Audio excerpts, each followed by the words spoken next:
Izo ni zimwe mu ndirimbo zashyizwe ku mugaragaro kuri uno wa 18 ukwezi k'umunani umwaka w'ibihumbi 2021 n'umugwi Groupe Biblique ugizwe no gwaruka gwiga kw'ishure kaminuza yitiriwe ibiyaga binini Université des Grands Lacs iri mu Ngagara.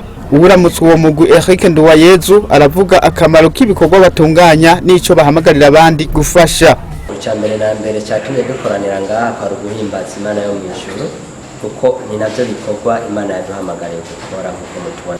Ijambo ryonyene yavuga ngo nuko ni mugende mu mahanga yose mukwiragiza ubutumwa bwiza abataravumenya bose bamenye. Ako niko kamaro ka mbere.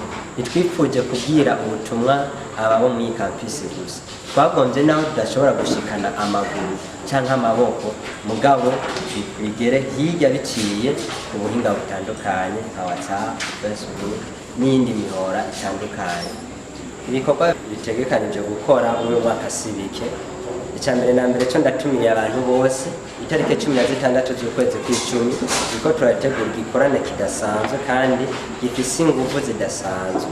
Kandi icyo gikorane tucifuzamo amayazima yo gukoresha no kwishura kuko nta gikoresho na kimwe nka Groupe Biblique bifise ibintu bikoresha byose turabitiye. No kuvuga ibyo turiko turategura bindi no gukora izi ndirimbo zacu video byo tubishaka vuba kubera ko ni ibintu byihuta nyene ko icyo gihe izo tarike 16 niho tuzoshira ahabona izi ndirimbo zacu turiko turaharanira gukora video.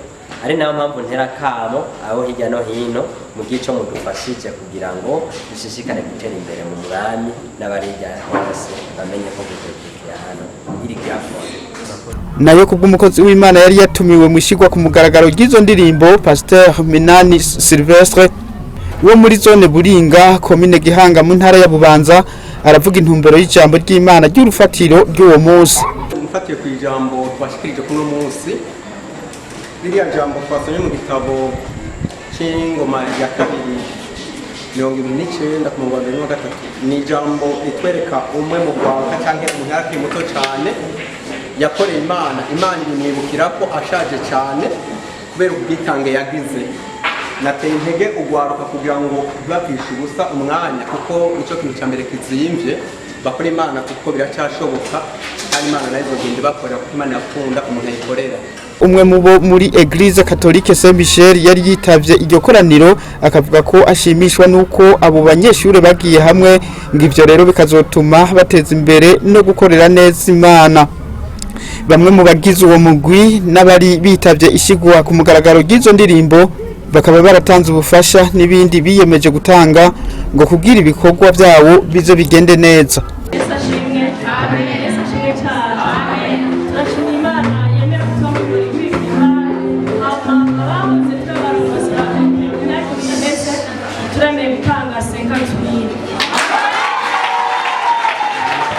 Yesu nashimwe cyane. Bwanje rero anje navuze ngo nibanyandikire ibihumbi 5 byo bitanga ibihumbi 5. Yesu nabaheza. Ariko sinoro mukuru ndayishimira mugaduke yampaye nakuyemo duke kugira ngo mfashe ndabafashe kugira mushobore gusohora indirimbo naje nibangikanije 15 gusa mu shemero. Oya pase none mapasa tuzoba tubanduje kandi numva shaka kuvuga umubiri pase. Jewe urambona urazone. Uri pasta kandi shaka umusengere cyane.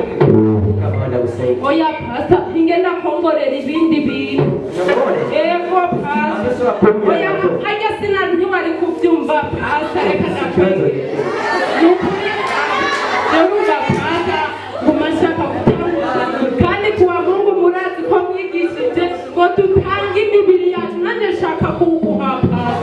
Ako rero bakaba aragakino gwaruka gwarangirije ko mu gukebura abakozi b'Imana bamwe usanga bakora ibitandukanye n'ijambo ry'Imana bitwaje Bibiliya.